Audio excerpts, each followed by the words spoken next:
Please pray with me. Gracious God, may the meditations of my mouth and the meditations of all our hearts be a pleasing offering to you, O God, our rock and our Redeemer. Amen.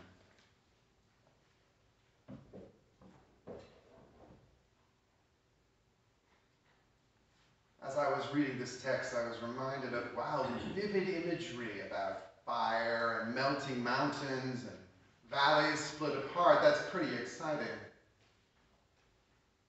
A little outside of our normal experience, although maybe after a derecho that might seem appropriate. We live in a small town on the edge of a second-tier metropolitan area. And sometimes we can feel passed by the world. Sometimes we want to feel passed by, that's okay. But other times we don't really want to be ignored. And we wonder sometimes, do the powerful even think about us? Do our values have any meaning to those in the big cities? In our reading today, we meet the prophet Micah. Now, he lived and worked about a little over 100 years after Elisha, who we were reading about last week. He ministered sometime in the last quarter of the 8th century BCE. He was a contemporary of Isaiah of Jerusalem, the prophet largely responsible for the first 39 chapters of Isaiah. But unlike Elijah and Elisha, Micah ministered in the southern kingdom of Judah. And unlike many of the other prophets, Micah actually came from a very humble background. He grew up in the small town of Moresheth, which is about 25 miles southwest of Jerusalem. He lived in the hill country, which is that region of ancient Israel that lies between Jerusalem and the mountains and the big cities of the coastal plain. He was a voice from the edge. He was a voice from the frontier. In many ways, he was like us, from a small town on the backwater of the country. Now, a lot has changed since we last gathered on Sunday and read about the story of Elisha. Because back then, in Elisha's time, Israel and Judah were being left alone by the great empires. And around Damascus was their biggest threat. But now, during Micah's time, the great empires are starting to wake up again. And in this particular time, the great empire of Assyria is the biggest threat. And in fact, one date looms big in Micah's writing. He doesn't mention it by that date. But the year 722 is the year that the Assyrians under Sargon II conquered Israel, and they destroyed Samaria, the capital city, and they annexed it into the Assyrian Empire. Now, the southern kingdom of Judah manages to hold out, but only barely. The Assyrians ravaged much of the countryside, places like Moresheth, where Micah was from. But Jerusalem itself was spared for the time being. But this new threat from Assyria is different. The Arameans, they might come in and take a few cities. But here the Assyrians are actually threatening the entire country itself. They could wipe them off the map. They did so with the northern kingdom of Israel, and they're threatening to do so with the southern kingdom of Judah. Now, I know geopolitics is something everybody is fascinated about, so I don't need to, make it more exciting than it already is. But it's important to understand the context that Micah is working in.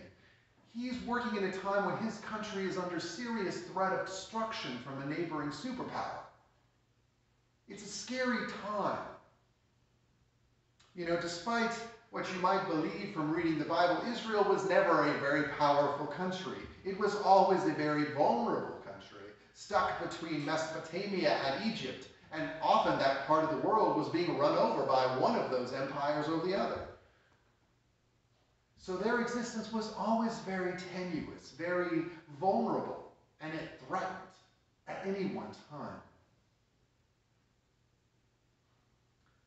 And into this moment of uncertainty and confusion, Micah comes to minister. And kind of, I think, the sum total of his message you could probably sum up with something like justice, not just sacrifice.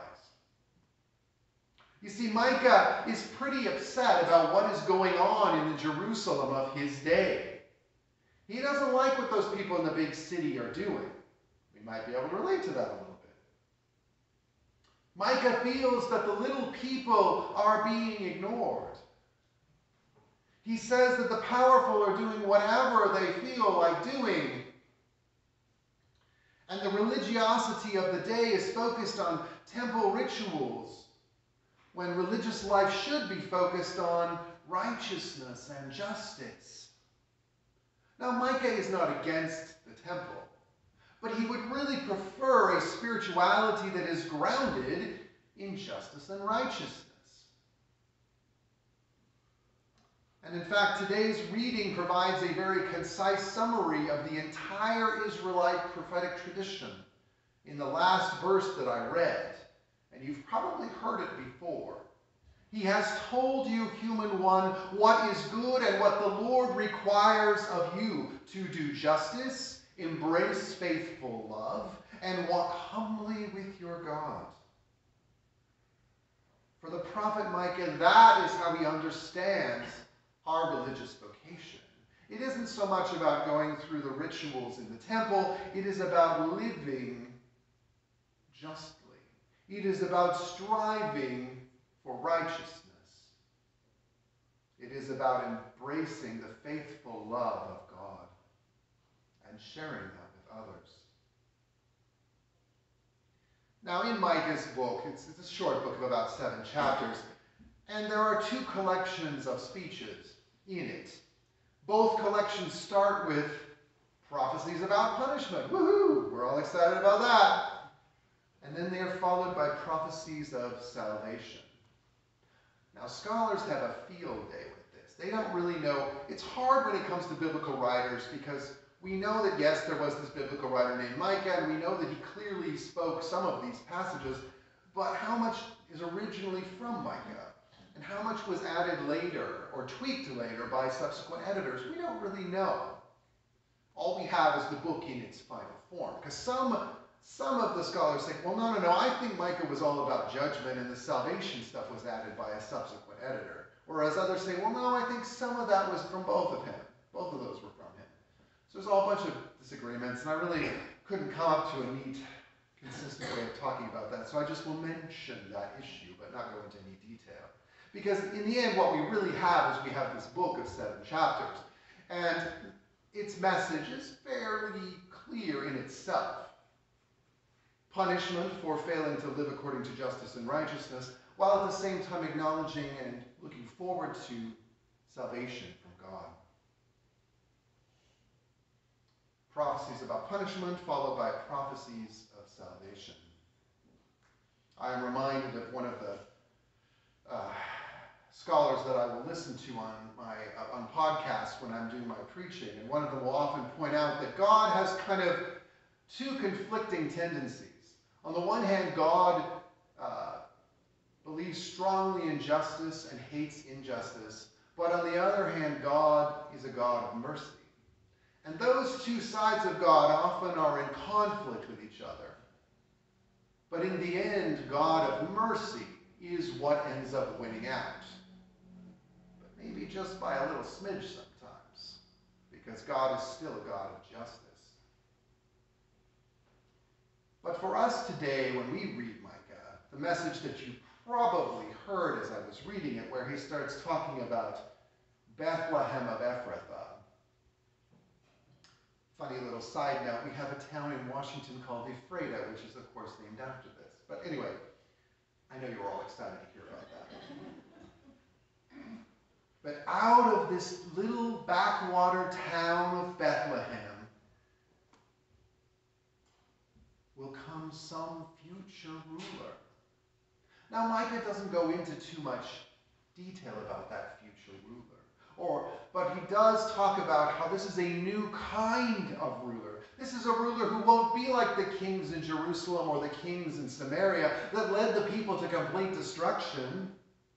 This isn't a king who will fleece the people for his own wealth. This isn't a king that will build up armies for his glory, who will force the workers to work to build all these fancy monuments to his glory.